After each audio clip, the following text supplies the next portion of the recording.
Lahat ng opinyon, pagtingin, pananaw o kuro-kuro ng mga bisita at panauhin o mga anchors o host sa programang ito ay sarili at tanging opinyon at pananaw ng mga nabanggit at hindi opinyon o pananaw ng Aliw Broadcasting Corporation, mga producers o mga namamahala ng Aliw Broadcasting o anumang organisasyon na affiliated sa network at kailanman ay hindi iniendorso ng Aliw Broadcasting Corporation ang mga nabanggit na opinyon at pananaw sa programa. Oras po natin sa buong Pilipinas. Meron tayong, ilan na? Limang minuto. Makaraan ng 10:00 na ang morning. Humanda na sa mga malalaking balita. Trending viral. Pinag-uusapan sa buong Pilipinas at buong mundo. Ronda Pilipinas Headlines. Narito na ang mga headlines sa Ronda Pilipinas. Ronda Pilipinas. Pangamba sa namumurong malakihang oil price hike. Bunsod ng bakbakan ng Iran at Israel, pinawi ng isang ekonomista. Ronda Pilipinas. Pamamahagi ng fuel subsidy sa mga tsuper, inaapura na ng DOTR. Hirit na dagdag pasay sa jeep, posibleng maudlot. Ronda Pilipinas. May subsidy na kayo? Gusto nyo pa humirit ng pamasahe? Sobra naman yan. Pagsumite ng tugon sa ombudsman, tiniyak ni Vice President Duterte. Ronda Pilipinas. Balita sa ibayong dagat, 22 patay sa suicide bombing sa isang simbahan sa Syria.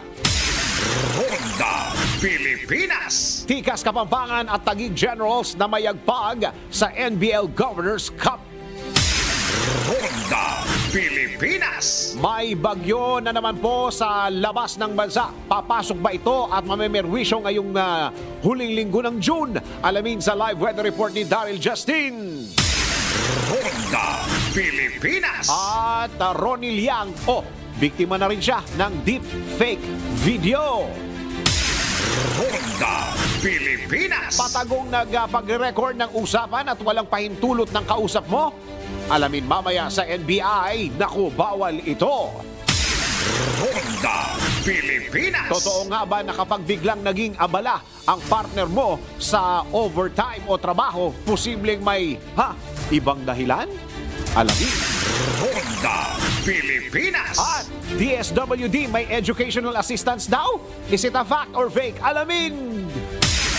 Ronda Pilipinas. Ang mga malalaking mga balita, ang mga matitinding mga pinag-uusapan, ang mga maiinit at pinagtatalunang mga issue. Lahat hagip, lahat malalaman. Hindi lang sa buong Metro at Mega Manila. Kasama na ang buong Pilipinas. Hahagupit na ang mga malalaking issue sa Ronda Pilipinas. Live na live sa DWIZ AM Metro at Mega Manila. Naka-live din sa DWIZ News FM Regional Stations. Naka-live din sa Radyo Ronda AM Radio sa Pilipinas. Live ding mapapanood sa Aliw 23 Free TV. At naka-live din sa lahat ng DWIZ Digital News accounts, Facebook, YouTube at DWIZ News website. Ronda Pilipinas. Wala nang mahuhuli sa balita. Wala nang maiiwanang issue na hindi mo alam. Ngayon, updated ka na sa Ronda Pilipinas. Kasama si Dennis Antenor Jr. Ronda Pilipinas.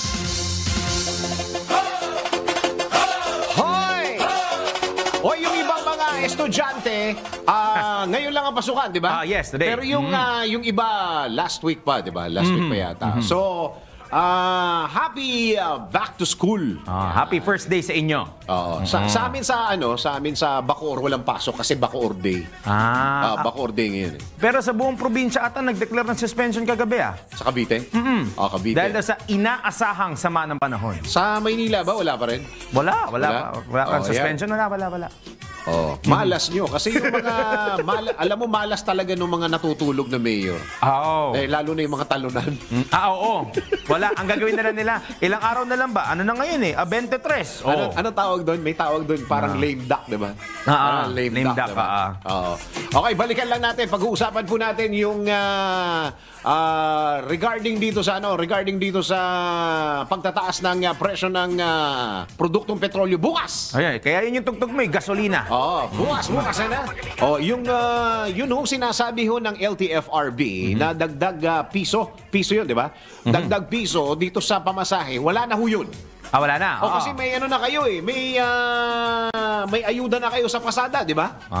Yung fuel subsidy na tinatawag. Yes. So meron na kayong fuel subsidy. Alam nyo naman, kayo naman mga taga-LTFRB, mukhang alam nyo naman yata na tinatrabaho itong fuel subsidy. Nag-declare pa kayo, magdadagdag kayo ng piso sa pamasahe. Hindi na, malabo na yun. Malabo na yun. Kasi may fuel subsidy starting tomorrow yata, di ba? Starting bukas, meron ng fuel subsidy because nga, dahil dito sa mataas na presyo ng produktong petrolyo bukas. Nako. Magkano ba yung sinisipat-sipat natin? 5 piso yata yun, di ba? Sa diesel sa'yo? 5 piso. Mahal naman. 4 pesos sa gasolina. At mga nasa 420 hanggang 450. Tapos mga nasa 460 to 490 ata. Kung di nagkakamali sa gas, kerosene. Ganun. Okay. Pero kayo mapupuruan diesel. Ganun. Naku. Hanggang alam naman natin na hindi pa nakakabawi yung diesel hanggang ngayon, di ba? Oo naman. Alam mo, ang dapat linawin ng LTFRB dito, yung pantawid pasada, yung mismong fuel subsidy. Paano? Alam nyo, kanina nga pinag-uusapan namin nila Ate Juday at saka ni paring Drew. Hanggang ngayon, hindi ba malinaw ang latag nitong fuel subsidy na ito? Sinabi mo pa. Di ba hanggang ngayon, nagrereklamo pa rin yung mga driver na walang nakukuha dahil natatrap dito sa mga operator. Hindi ibinibigay ang mga sinasabi daw ng mga operator ganire. Kung gusto mo magpasada sa akin, hindi ko bibigay sa iyo itong fuel subsidy. Bahala ka. That's your call. Wala. Biglang wala. Biglang sa kanila na lang. Dapat yun medyo malinaw. At saka, paano nila makukuha yung kanilang mga fuel subsidy? Alam ko panawagan ng transport group ngayon ay 8,000. Ang panawagan para dagdagan kahit papaano. So, ang mga drivers ngayon ay umaasa sa fuel subsidy bukas. Meron pa isang nagrereklamo. Meron pang isang industriya nagrereklamo. Ang nagrereklamo dito, yung mga tricycle driver. Pero parang nawala yung mic mo. Di kaya ata nagbabayad. Nawala yung mikropono ni paring Daryl, ha? Nawala. Ayan, so yung mga tricycle driver po, yung mga tricycle na industriya, ang nakakasakop po sa inyo ay hindi national, local po, LGU. Okay, ang tanong, pag LGU, kanino papasok yan para ma-distribute? Kay Mayor. Kay Mayor. Ayan, nakabalik na ako. Ayan. Walang iba yan, kundi kay LGU. Tama. Kapag pinag-uusapan ng LGU, Mayor yan. Wala nang iba. Ano, pag LGU, pwedeng gobernador. Wala akong sinasabi, ha? Ang sinasabi ko lang, papasok sa LGU at dadaan sa kamay ng Mayor. At pero, makakarating sa mga tricycle driver. Pero wala kaming pinangalan ng pangalan. Wala. At saka wala akong sinasabi na kukunin ni Mayor. Wala akong sinasabi. Basta sinasabi ko, doon sa mga tricycle driver na naghahanap at humihingi din ng fuel subsidy na pondo dahil sa pagtaas ng produktong petrolyo bukas, pagdaras ng presyo ng produktong petrolyo bukas, dadaan ho kay Mayor. Pwede kay Kasi Governor? LGU yan. Okay, Governor. Pwede rin. Probinsya, alam ko hindi. Mayor eh. Mayor alam talaga. ko Mayor yan. Pero wala kami sinasabi, Alam ko kay Mayor lahat yan. Mayor. So, good luck na lang. Noted. Good luck na lang. So, dapat ito ayusin ho ng LTFRB kung paano ilalatag. Kung paano ilalatag yung fuel subsidy. Yan po ba ay one time, big time? Kadalasan ng mga fuel subsidy naman, one time, big time. Kasi hindi naman ganun kalakihan ng fuel subsidy. Ang alam ko, magkano ba ngayon? Tingnan mo yan. Hanggang ngayon, hindi ko rin alam kung magkano. Nasa 6,000 ba tayo, Ate Juday? 6,000. 6,000 ba? Tapos ang, yan ba may tax? Parang wala ata. Wala may tax? Wala. Alam mo, mas magandang gawin dyan, kumausap na lang sila ng mga gasoline stations. Pwede. Doon na lang ibigay yung discount. Irekta na nila. Oo, 'di ba para hindi magpila-pila yung mga sa gasoline stations, kumausap kayo ng mga yung big three. Ano yung big three? Petron, ano ba? Shell, yung isa pa, Caltex. Ito Ano ba? Tama ba yung pangalan ni Caltex? Hanggang ngayon Caltex pangalan niya. Caltex pa rin. Oo. 'Di ba kahit pa paano naggano yan? Parang mga 2 years ago nagbago ng pangalan ng Caltex. Chevron? Chevron ba? yata. Oo. Iba pa 'yon. Parang iba pa ata ang Chevron. Akala ko nga may-ari ng Chevron, Petron. Anda si Chevron. Magandang araw, Pilipinas! Live na tayo sa DWIZ News Nationwide at live na rin po tayo sa DWIZ News FM regional stations and of course, sa Radyo Ronda RPN. Magandang araw, Pilipinas, sa lahat din ng mga ginagawang radyo, kanila mga TV, Aliw Channel 23 at DWIZ News TV. Na-miss nyo ko? Na-miss ko kayo. Ako ang inyong magiging tagapagbalita. Ako si Dennis. Gasolina! Ang mahal-mahal ng gasolina! Dennis Antenor Jr. Ronda Pilipinas.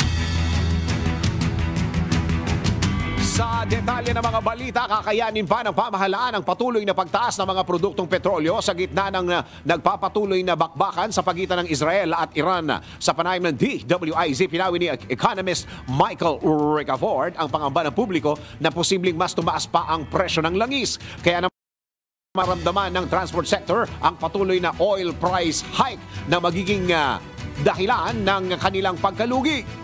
Yung pinakamakakaramdam niyan, yung kumikita, yung kita nila base sa langis, yung tubo, no? Kung umaandar yung transport, ng gasolina, yung transport sector. Kasi yung tubo nila, biglang lalaki yung cost nila, no? Yung mga driver ng jeep, ng tricycle, ng mga bus, no, na gumagamit pa rin ng diesel, ng gasolina, ng taxi, yung mga TVNS. Siyempre, related yung pamasahe.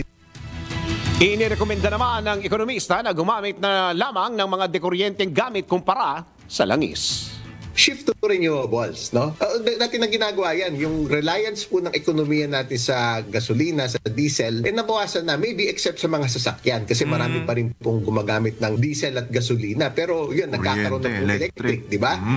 Kaya solar, wind, yung pinakamalaking investments natin nasa offshore wind, yan, yung mga renewables. Tapos, syempre, yung iba pa, yung hydro, yung mga geothermal. Pero, pagka gasolina kasi pinag-uusapan, pati pangunahing bilihin, maapektuhan ho yan. Yan ho magiging dahilan nila kung bakit tataas yung presyo ng kanilang mga produkto at serbisyo. Gagawin nilang dahilan yan, maski wala pa. Maniwala ka sa akin, Prof. Yan po, tinig na yung ekonomistang si Michael Ricafort sa panayam ng DWIZ. Ronda Pilipinas. Samantala, nanawagan ng Pilipinas ng pagkalma at diplomasya matapos ang pag-atake ng US sa Iran. Nanawagan ang Pilipinas ng pagbaba ng tensyon at pagtalima sa landas ng diplomasya matapos ang isinasagawang pag-atake ng Estados Unidos sa mga nuclear sites ng Iran. Sinabi ng Department of Foreign Affairs na lubos na nababahala ang mga bansa sa mga kaganapan sa rehiyon sa mga nagdaang oras, lalo na't maraming Pilipinong manggagawa ang nasa gitnang silangan. Tinatayang nasa 30,000 na mga Pilipinong caregivers ang nasa Israel habang higit 1,000 naman ang nasa Iran. Si Dennis Antenor Jr. Ronda Pilipinas. Yung mga barkada kong mga Pilipino na nakatira sa Amerika, mukhang galit na galit kay President Trump Oo, karamihan sa mga kababayan natin doon. At hindi lang yung mga kababayan natin doon, Daryl, pati yung mga Amerikano. Oo. Parang nagagalit kay President Trump. Parang ang war footing kasi yung ginawa nila . Alam ko, naglabas pa na statement si Benjamin Netanyahu, si Prime Minister, na sinabi, ang kilos na ito ng United States, hindi na raw mababawi pa sa kanilang mangyayari, sa mga susunod na mangyayari. Naku, puro pagbabanta. Pero wala. Basta tatandaan po ninyo ito, mga kababayan, ha? Wala hong nasasayang na dasal. Walang nasasayang. Lahat yan pinakikinggan ng Diyos. Wala hong nasasayang na dasal. Kung kaya natin magdasal, give a moment, give a minute or 30 seconds of the prayer. Ipagdasal po natin itong mga bansang nagkakagulo na rin. Ha? Okay, tanggap po tayo ng isang report. Diplomasya at dialogo sa sitwasyon sa pagitan ng Israel at Iran, ipinalawagan ng isang senador. Alamin po natin ang report ni Patrol 19, Sally Ortega Bueno. Ate Sally, go! Dapat na diplomasya sa halip na agresyon o pagsalakay ang pairalin at magsagawa ng dialogo sa halip na karahasan. Ito ang panawagan ni Senate President Pro Tempore Jinggoy Estrada makaraang nakiisa na ang Estados Unidos sa Israel sa pagsasagawa ng airstrike sa nuclear sites ng Iran. Ayon kay Senator Estrada, suportado niya ang mga panawagan na magkaroon ng bukas na komunikasyon at pagtigil sa armadong labanan sa pagitan ng Israel at Iran. Git ng senador, malayo man ang kaguluhang ito sa ating bansa pero hindi maiwasang mag-alala tayo sa lumalalang sitwasyon at tensyon lalo na't hindi na mabilang ang mga inosenteng sibilyan ang apektado.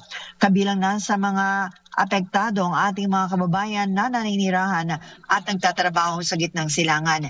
Hinimok ni Estrada ang Department of Foreign Affairs at iba pang kinaukulang ahensya ng pamahalaan na patuloy tiyakin na handa sila para protektahan ang ating mga kababayan na naiipit ng sagupaan at handa na pagkalooban sila ng kinakailangan tulong. Ayon kay Estrada, nananalangin siya sa lahat ng sibilyan lalo na sa ating mga kababayan na apektado ng tumitinding tensyon sa pagitan ng Israel at Iran. Ito sa Patrol 19, Sally Ortega Bueno para sa impilang metodong lakas sa DWIC. Nagbabalita ng tama, naglilingkod ng tama. Kapag may bagong balita, naka-on air, agad-agad, DWIC Patrol Report. Alam nyo, meron ho akong nakita, narinig ko to sa totoo lang, nung nasa probinsya ako, meron hong isang, nakalimutan ko na, local yun local radio station, sabi ko, babanggitin ko Merong sinabi yun, ang sabi kung maalala ko ng tama, ang sabi niya, sabihin na natin na, kasi nasa Israel yung Ale.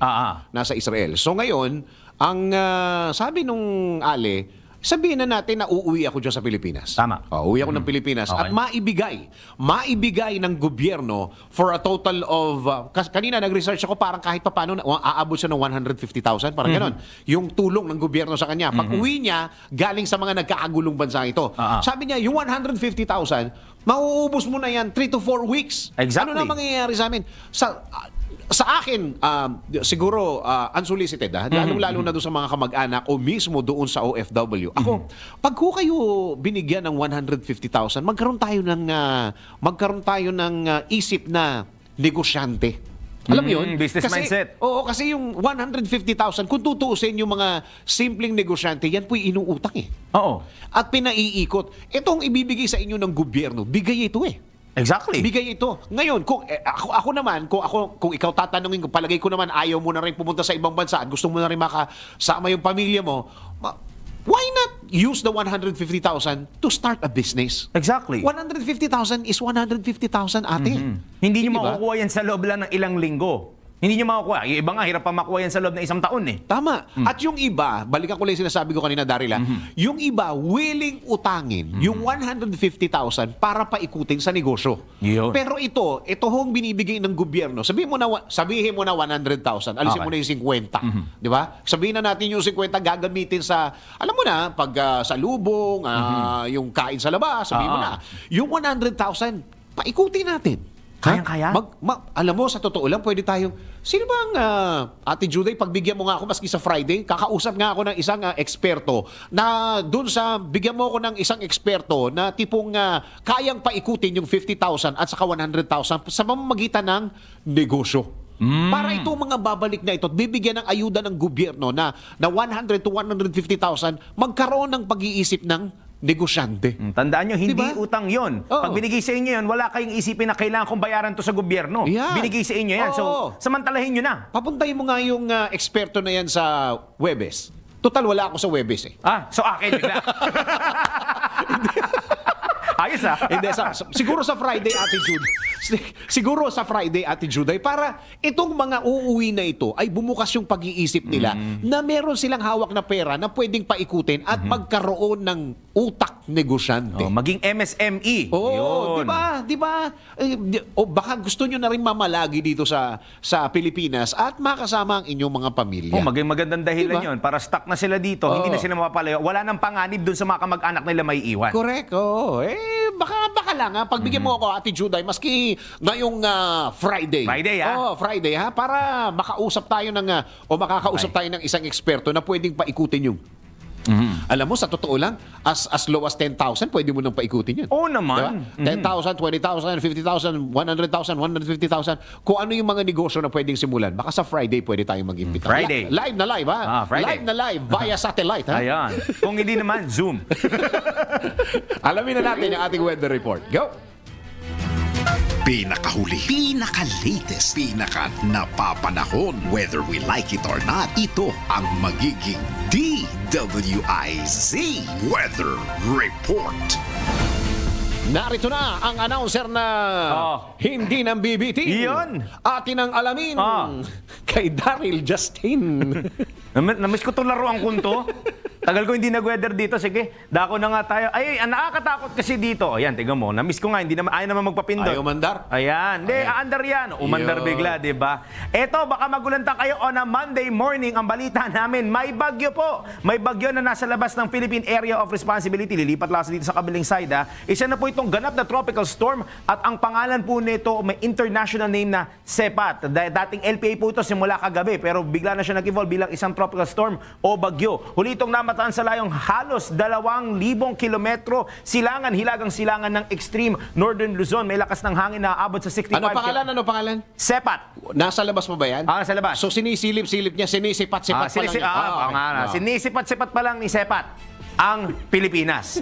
Patay na naman tayo dyan. 65 kilometers per hour malapit sa gitna ang kanyang pabugso ng hangin at ang lakas 65 kilometers ang bugso hanggang 80 kilometers per hour. Ang kasalukuyang kinikilos nito ay northwestward o hilagang kanluran sa bilis ng 15 kilometro kada oras. Ayon po sa State Weather Bureau Agency, may tsansa pa rin na maaaring pumasok po ito sa loob ng PAR pero hindi ganun kataas ang tsansa na ito ay mananalanta sa anumang bahagi ng ating bansa. Sa kasalukuyan, southwest monsoon naman po ang hanging habagat. Tapos na ang monsoon break natin. Ito po ang dahilan. Kaya kung over the weekend kayo ay nasa labas, tulad ko, ako'y nasa may Pasay, sinananta po kami ng napakalakas na ulan. Dulot po yan ng hanging habagat na nakakapekto po sa buong bansa. Kaya asahan po natin ng mga pag-ulan, pagkulog at pagkidlat. Maya-maya lamang, all throughout the day, malamang, naman yung mga pagkidlat ni Paring Mener. May mga rain showers and thunderstorms all throughout the day at maglalabas din po ang pag-asa ng mga thunderstorm at rainfall advisories. Kaya ngayon pa lang ang mga payong dapat baunin na ninyo. Dapat yung effects natin may rain shower din, pare. Gusto mo yung talaga may nangyaring ulan dito. Ayan, Paikuha nga yung host dun sa may fire safety Asahan po ang mga pag-ulan. Gusto talaga dito, nababasa ako no? Pagkatapos, pwede mo ako sabunin. Ayan. Hindi pala ako, hindi ako sasabunin. Good boy ako Ako talaga magsasabon sa'yo. Hindi, good boy ako good boy ako. Parang pangit naman yata sa TV yun. Hindi yun, ibig sabihin ko. Sa latest tropical cyclone threat potential ng Pag-asa, mula June 20 to 26, ito na yun, namamataan yung TCLV. Ito na po yung sinasabing bagyo o tropical storm na nasa labas ng Philippine Area of Responsibility. Gaya nga nasabi ko, mababa ang tsansa na ito'y pumasok pero hindi po tinatanggal ang posibilidad na ito ay dumating at pumasok sa loob ng Philippine Area of Responsibility. Kapag pumasok ito, ang pangalan po nito ay magiging bagyong Bising. Tapos sa si Auring, ito naman si Bising kung papasok. Pero ngayon, sisipat-sipat na lang muna siya kung sipat muna papasok sa bansa o hindi.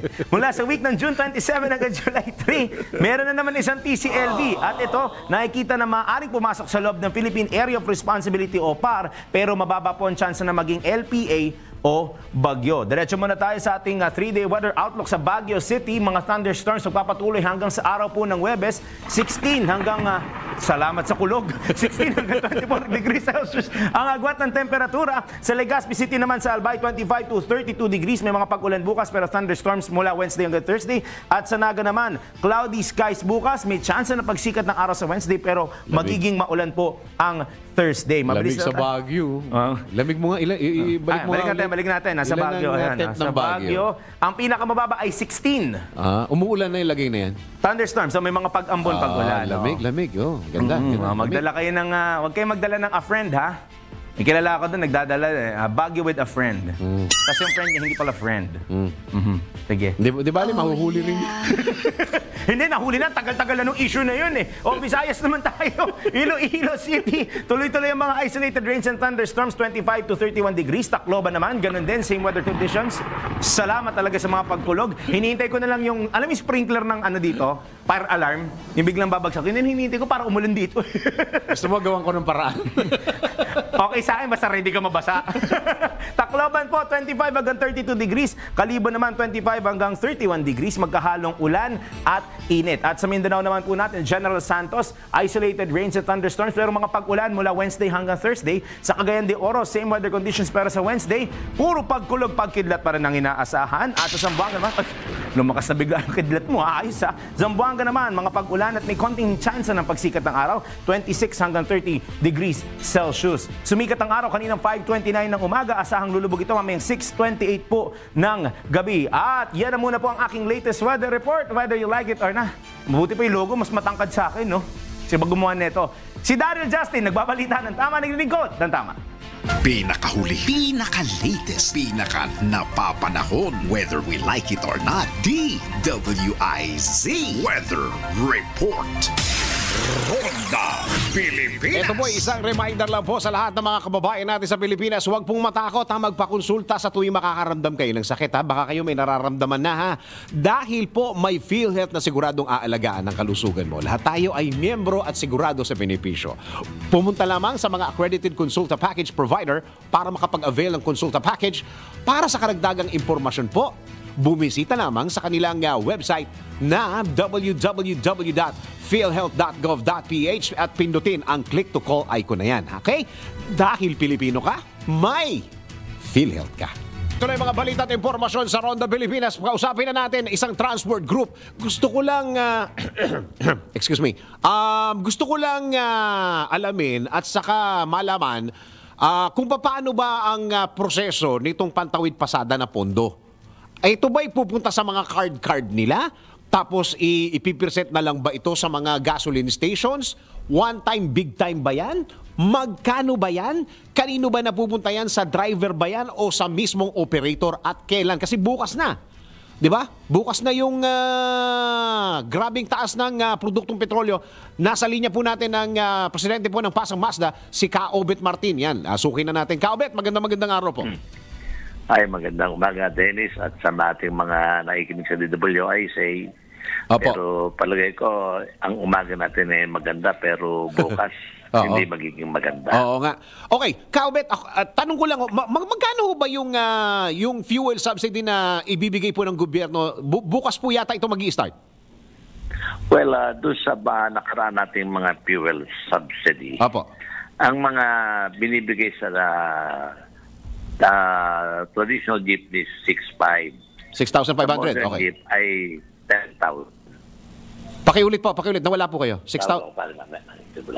Hello. Opo, pakiulit lang po, pakiulit. Kaobet. If I'm not mistaken, sa traditional, I think 6,500. Okay. Sa modern jeepney is 10,000. Modern jeepney. So, last Friday nga, kami ni Mr. Boy Vargas, presidente ng Altidap, kay Yusek Mon Reyes. It so happened, hindi namin na-hit si Secretary Vince at busy ata dyan sa airport. Opo. Napag-usapan na namin yung fuel subsidy na ang halaga niya na nasa 2.5 billion eh. So, yun yung inaasahan namin na pantakip dito sa biglaang pagtaas. Sapagkat, alam mo, Dennis, una sa DWIZ, wala namang paghuhutan ng ating mga driver operator, kundi yung magtaas ng pamasahe ako talagang ayaw ko to pero naapekto ng ating mga mananakay.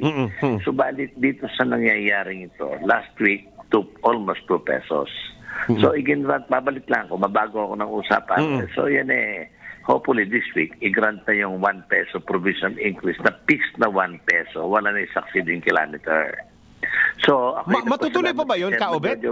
Oo. Matutuloy pa ho ba yung 1 peso increase na yun? Kasabay ho nitong fuel subsidy ng gobyerno? Yes. Baka sa Wednesday, middle of day na napag-usapan namin sapagkat yan na nga yung, alam mo, ang pantakip lang doon yun sa 2 piso eh. Hindi namin inaasahang meron pala ngayong Kaobet, may nabasa ho akong article kanina, as per spokesperson Mon Ilagan, hindi na ho yata matutuloy, malabo na daw po. Alin? Yung provisional increase po, yung increase ng pasahe. Ay, hindi ko lang po malaman. Kanya, that's why I'm calling Chairman Guadis ngayon. Eto nga, after your interview, pabihis na ako, papasalan ko siya sa LTFRB personal. Opo. Ang alam ko nga po, si Chairman Guadis po ang nag-announce na tungkol doon sa dagdag pasahe na yon. Pero as per DOTR spokesperson Mon Ilagan, mukhang malabo na daw po yung increase na yon dahil dito sa fuel subsidy na bibigay po ng gobyerno. Reaction niyo po? Tingnan ko rin po. I will try to contact spokesperson Mon Ilagan regarding his statement. Pero hindi ko kasi namin napag-usapan nung nakarang Biyernes yan when we were at the OTR with Mr. Boy Balcas. Kapag po, Kaobet, na hindi natuloy yung increase ng 1 peso or 2 pesos, ano ho magiging reaction po ninyo dito? Well, medyo mabibigan talaga ang ating mga tsuper. And hindi pa rin ako nawawalan kaibigan din. Pag-asa. Pagkakato makipag-usap para dyan sa piso na yan. Kung yan naman hindi matutuloy, hindi rin ako na-advise pa ni Chairman, pero I have to clarify it within the day. At kung hindi naman, titignan namin kung ano pang mga gawain ng plano ang magagawa namin to protect the interest of our drivers. Pakisabihan po kami, Kaobet, kung ito po'y matutuloy o hindi matutuloy. Wala pong problema, kaibigan din. Okay. Balikan po natin itong fuel subsidy. Itong 6.5 po na ibibigay sa traditional jeepney, ito po ba'y diretso agad sa operator operator driver ng 6,500 o yung pinag-usapan natin before na every liter doon lang bibigyan ng discount? Tama po yan. Kasi yan po true card. Sapagkat ang pondo manggagaling sa land bank, magbibigay kado ang mga operator, yan ay intended para sa driver. Kasi meron ng mga plate number yan koresponde, yung mga card na yan. At dapat ang operator ay ibigay sa driver ang kanilang card sapagkat sila ang nagbabayad ng purudo na kinukonsumo nila. Ang operator is just waiting for the boundary of the day. So wala ho siyang nakabataso kasi yan. Dahil kaibigan Dennis, ang operator kasi ang may record. Kaya doon pinapangalan sa kanilang card, subalit. Yan ang dapat ibigay sa driver. Yun ho bang listahan ng LTFRB, Kaobet? Yun po ba'y listahan ng operator/driver? Operator po. Operator, si diretso yan. Wala po doon yun sa driver. Kasi nga, ang sistema naman namin sa PUJ, umaalis ang driver. Hindi mo alam. Kanya nakapangalan po sa operator. And the drivers do not have the record sa LTFRB. Yun. Tapos yung listahan po na pinag-usapan natin before, ito po ba'y na-update na? Listahan po ng LTFRB? Well, iyon po yung isang tinalakay namin na kailangan may update ang LTFRB kasi ang mangyayari dyan kasi ganito yan kaibigan din para po sa mga naikinig na operator at driver at sa mga commuters. Halimbawa yung 2.5 dadalhin sa LTFRB.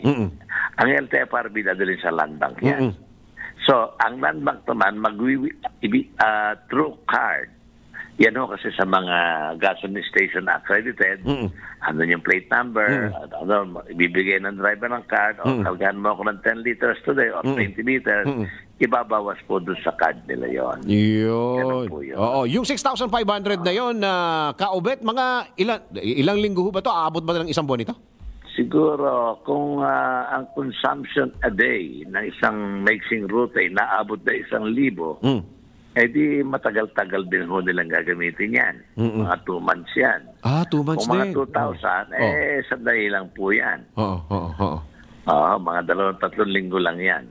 Yung ganun din yung konsumo ng ganun din yung konsumo ng mga e-jeep, yung modern jeepney? Dahil ang karamihan naman po dyan may diesel fed pa rin yan. Halos pareha lang. Kung makatipid man, konting-konti lang. Ayun. So mahaba-haba rin pala no ng magagamit. Pero po Siguro sabihin natin after a week ay nagbago yung presyohan at bumalik sa dati bumaba ng 5 piso. Magagamit nyo pa rin. Nasa inyo na yung pondo eh. Magagamit pa rin po yung fuel subsidy. Ayun. Pero yung pong pamasahe, hindi namin pwedeng itaas. Kanya nga po, kaibigan Dennis, Opo. nag-iintay ho tayo ng announcement ng Department of Energy. Parang Opo. next week mukhang tataas na naman ito eh. Oo, palagay ko nga kasi tuloy-tuloy. Tuesday ang taas eh. Kanya lagi tayo tainga sa balita para malaman kung magkano pa yung increase by next week. At ang dahilan nila, yung pong gera ng Iran at ng US at ng Israel. Iyan. At saka pinag-uusapan po natin na balidong rason. Katwiran. Oo. Kaubet, ito pong fuel subsidy na pinag-uusapan natin, patawid pasada, ito po yung nationwide, no? Nationwide po yan. Pati yung tricycle kasama dyan. Pati yung mga TNBS, bus, kasama po dyan yan. Kaubet, hindi ho yata kasama yung tricycle. Ang tricycle po yata ay LGU. Opo, pero kasama sa pondo. Nung nakaraan yan, isinasama na po yan. Ang budget po, pinapadaan yata nila sa local government. Since local government na may control nito, na LGU, sila naman po ang nagbibigay dyan. Through bank din po ata. Yan, I don't know through card din siguro yan. Pero marabo pa yata yung pag-uusap na yan. Puntahan po na natin. Paano po ito? Lahat po ba ng gasoline stations pwede hong humingi ng discount? Kaubet? Meron po kasi mga accredited gas station. Makikita po natin, meron naman silang tarapilin doon sa labas. Accredited ng for pasada card. Pasada card ako sa tao dyan para makita natin. Yung listahan po na yon ay sa inyo po nakapaskil as a grupo.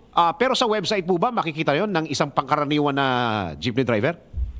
Ay palagay ko po, makikita sa website dyan. Among the gasoline station are accredited ng ating DOTR. Yun. Okay, last question ko, Kaubet, bago ko kayo pakawala dahil kakausapin nyo pa yata si Chairman.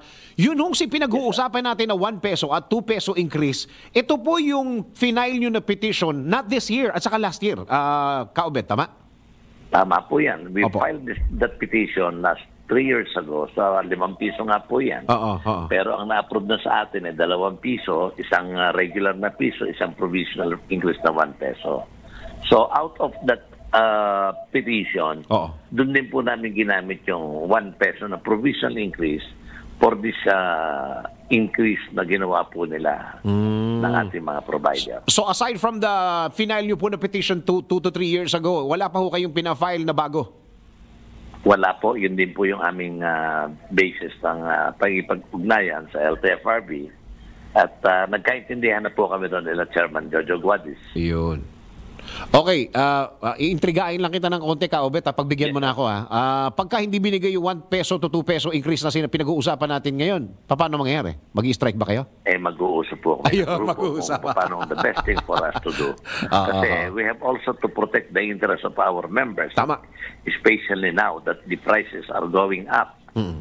Paano, sabi ko nga, una na ang DWIC, ang istasyon, makikiusap na ho ako at pang-unawa sa ating mga commuters, sa mamayan ng sambayanan, na pumapatnubay po ng mga jeepneys na mag-unawaan po tayo, talagang hindi po namin kaya. Iyon. Okay, Kaubet, maraming salamat sa oras na binigay ninyo sa DWIC. Maraming salamat po. Thank you so much sa DWIC. Manikinig po, kaibigan Dennis. Isang magandang umaga po sa ating lahat. Pasang Mazda President si Kaubet Martin. Ronda Pilipinas. Iyon. So, ibig sabihin, diretso itong 6,500 na ito sa mga traditional jeepney. Tapos yung 10,000 sa mga modern jeepney. Sa mga tricycle, nasa kamay ng inyong mga mayor. Nandun sa mga kamay ng inyong mga mayor. Pero makipag-ugnayan kayo dahil alam ko nakalatag na yung proseso na yan. Kung paano nyo makukuha yung mga fuel subsidy ninyo. Ang tanong dito, hindi ba kasama dito yung mga nagdi-deliver sa Grab? Yung mga naglalala move? Hindi ba sila kasama? Ang alam ko, pinag-usapan na yan before. Itong mga nag-Grab na ito, itong mga naglalala move na ito. Dahil merong subsidiya din sa mga tricycle, di might as well sila rin. sigurong tanong dyan, pinakamagandang tanong, paano naman kami? Okay, tanggap po tayo ng isang report. Libreng ambulansya pinamahagi ng PCSO. Alamin natin ang report ni Maine Barreto. Pinadali ng Philippine Charity Sweepstakes Office o PCSO ang pag-request ng Patient Transport Vehicle o libreng ambulansya. Target ng proyektong ito ng PCSO na mabigyan ang lahat ng lugar sa bansa tulad ng local government units, cities at provinces. Ito'y para rin sa madaling access sa pagpapagamot. Pakinggan natin si Lilibet Javier ng Special Projects Division ng PCSO para sa mga requirement na kailangan para makapag-request ng libreng ambulansya o patient transport vehicle.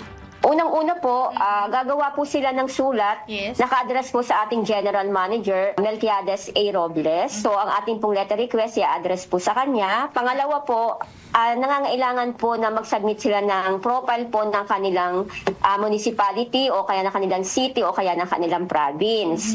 Ang pangalawa po nating requirements, yung certificate po na manggagaling sa kanila na meron po silang budget for maintenance ng kanilang hinihinging PTB unit.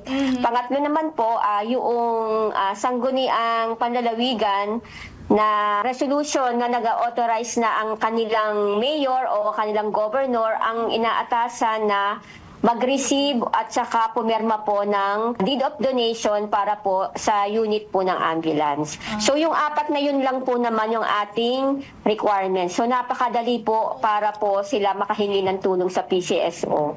At yan ang report na hindi umuurong sa pagtulong. Maine Barreto nagbabalita ng tama, naglilingkod ng tama. Ronda Pilipinas. Hoy, speaking of PCSO, alam nyo ba na ang katumbas ng bawat taya sa Philippine Charity Sweepstakes Office o PCSO ikaw ang gawa? Sa bawat ticket mo, siguradong may matutulong ang Pinoy sa kanilang pangangailangan medikal dahil sa PCSO, basta kawang gawa at pagtulong, hindi kanila uurungan. Kaya palaging tandaan, ang bawat taya, may kawang gawa. Ronda Pilipinas. Pilipinas ang ating oras. Yun, 10 minuto pa, di pala. 11 minuto pa bago mag-11 ng morning. Mga balita at impormasyon sa Ronda Pilipinas, tanggap tayo ng isang report. Kalakalan ng turismo ng Pilipinas, inaasahang muling lalakas. Talaga dapat tayo'y umaasa palagi. Positive. Tama. Patrol 24, June, Samson, Kuyang June. Tama ba ako? Hello, Kuyang June. Nawala si Kuyang June. Nawala sa linya o hindi maganda yung signal? Umuulan. Sige. Tanggap tayo ng isa pang report.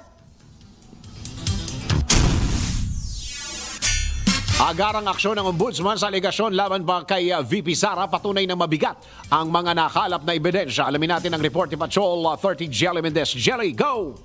Pinuri ni Manila Representative Joel Chua, ang chairman ng House Committee on Good Government and Public Accountability, ang mabilis na aksyon ng Office of the Ombudsman na patunay na mabigat ang mga ebidensyang nakalap ng komite laban kay Vice President Sara Duterte at iba pang inaakusahan kaugnay ng irregularidad sa paggamit ng confidential funds. Ayon kay Congressman Chua, makabuluhan at hindi pangkaraniwan ang agarang pagsasagawa ng preliminary investigation ng Ombudsman at ang pag-i-issue ng subpoena sa mga respondents na nakabatay sa committee report. Ipinunto namang babatas na sa pagkakaalam ng komite, wala pang opisyal na reklamo ang inihain maliban sa mismong ulat ng panel na inaprobahan sa plenaryo ng Kamara. Katakataka para sa kongresista ang pagbabago ng pananaw ni Ombudsman Samuel Martires matapos ang naging pahayag nito noong mga nakaraang buwan na wala silang nakikitang grounds para imbestigahan si VP Sara na malayuan niya sa kanyang pananaw o paniniwala ngayon. Sa kabila nito ay tiniyak naman ni Congressman Chua na nakahanda ang Kamara maging ang komite na aktibong makilahok sa investigasyon. Kinumpirma rin ni Chua na formal na hihilingin ng komite ang pagkakataong makapagsumite ng tugon sa counter-affidavit kung kinakailangan itong maihain ng mga respondents na magiging daan upang maisumite ng komite ang buong transcripts at iba pang mga ebidensya. Ito si Patrol 30. Jelly Mendez nag-uulat ulat para sa impilang may todong lakas sa DWIZ. Nagbabalita ng tama, naglilingkod ng tama. Kapag may bagong balita, naka-on air, agad-agad, DWIZ Patrol Report. Samantala, tikas Kapampangan at Taguig Generals na mayagpag sa NBL Governors Cup. Sports News mula kay Ian Articona. Sa mundo ng palakasan, ang latest malalaman sa DWIZ Sports News. Mainit na aksyon ang inihandog ng NBL Pilipinas Governors Cup na ginanap sa Jundueñas Gym sa Taguig nitong linggo, kung saan dalawang matitinding sagupaan ang naganap. Sa unang laban, nagpasabog ang Tikas Kapampangan kontra Quezon City Enforcers sa final score na 97-85. Bumida si Jasper Manalang na may 21 points, 6 rebounds, 2 steals at 1 assist. Habang sinabayan naman siya ni Jenmar Bragais na may 14 points para sa panalo ng Tikas Kapampangan. Samantala sa ikalawang laban naman, humataw si Harvey Sobrabas para masungkit ng Taguig Generals ang panalo kontra Zambales Constructicons sa final score na 111-105. Nagtala si Sobrabas ng 16 points, 3 rebounds, 2 steals at 1 assist. Bagamat nagpakitang gilas sina Lindon Del Rosario at Jerome Kipot ng Zambales Constructicons kung saan gumawa sila ng tig 23 points, hindi pa rin ito nagisapat upang pigilan ang rumargas ng lakas ng Taguig Generals. At yan ang aking sports news. Ian Articona, nagbabalit ng tama, naglilingkod ng tama. Ang balitang ito ay hatid sa inyo ng Arena Plus. Sa Arena Plus, astig sa sports. Download Arena Plus app now in App Store. You can watch it also on arenaplus.ph. Sa Arena Plus, astig sa sports. Gaming for 21 years old and above only. Keep it fun. Game responsibly. Ronda Pilipinas. Ito na ang latest, bagong-bago, fresh na fresh. DWIZ Showbiz News. Ronnie Liang, biktima na rin ng deepfake video. Ha? Showbiz balita mula kay Anton.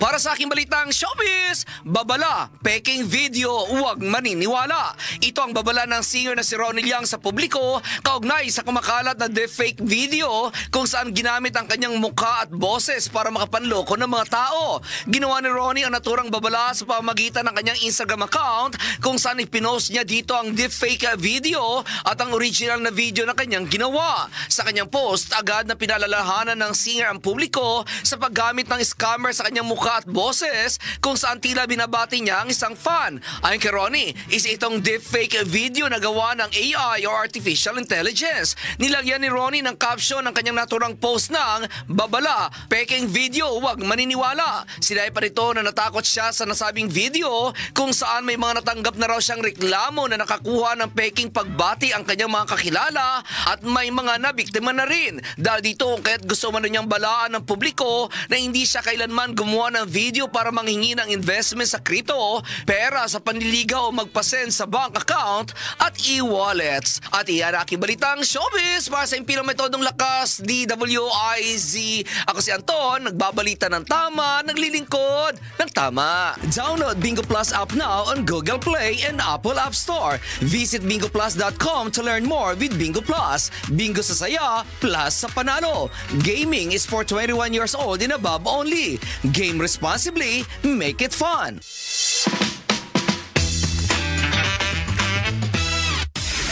Ronda Pilipinas. Uy, totoo ba to? DSWD may educational assistance? Pera ba to? Alamin natin kung fact or fake.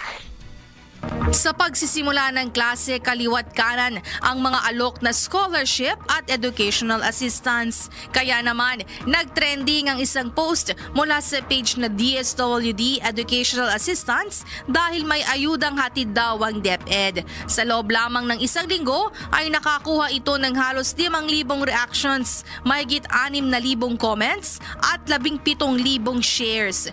I-verify natin kung legit nga ba ang post na yan dito sa Fact or Fake. Alamin mo na kung tama o mali, kung totoo o hindi. Bawalang peke. DWIZ Fact or Fake.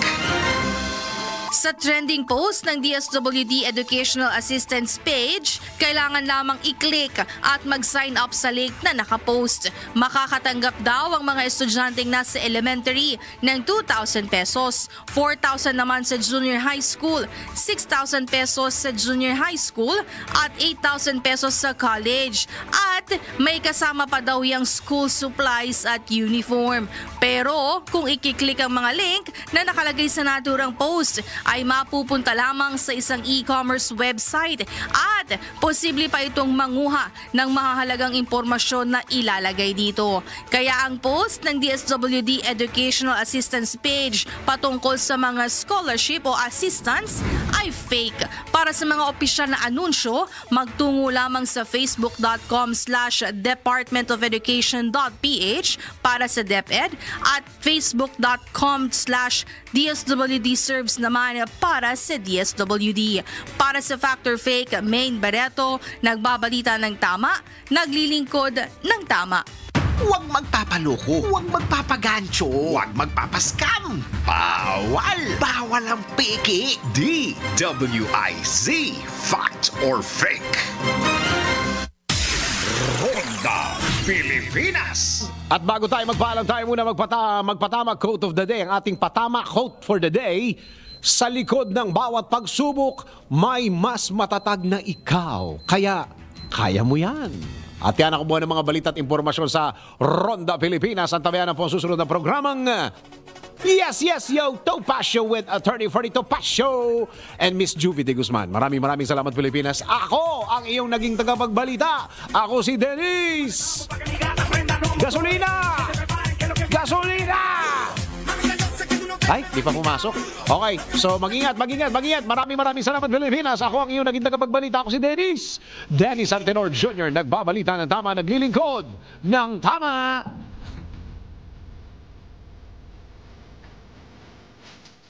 Ang mga malalaking mga balita, ang mga matitinding mga pinag-uusapan, ang mga maiinit at pinagtatalunang mga issue. Lahat hagip, lahat malalaman. Hindi lang sa buong Metro at Mega Manila. Kasama na ang buong Pilipinas. Hahagupit na ang mga malalaking issue sa Ronda Pilipinas.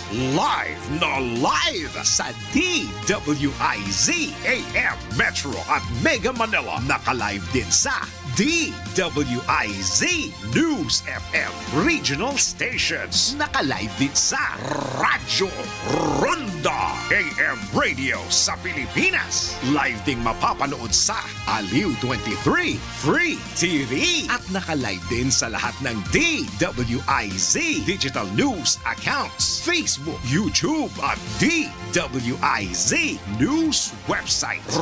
Ronda Pilipinas. Wala nang mahuhuli sa balita. Wala nang maiiwanang issue na hindi mo alam. Ngayon, updated ka na sa Ronda Pilipinas. Kasama si Dennis Antenor Jr. Ronda Pilipinas. Monday to Friday, 10 a.m.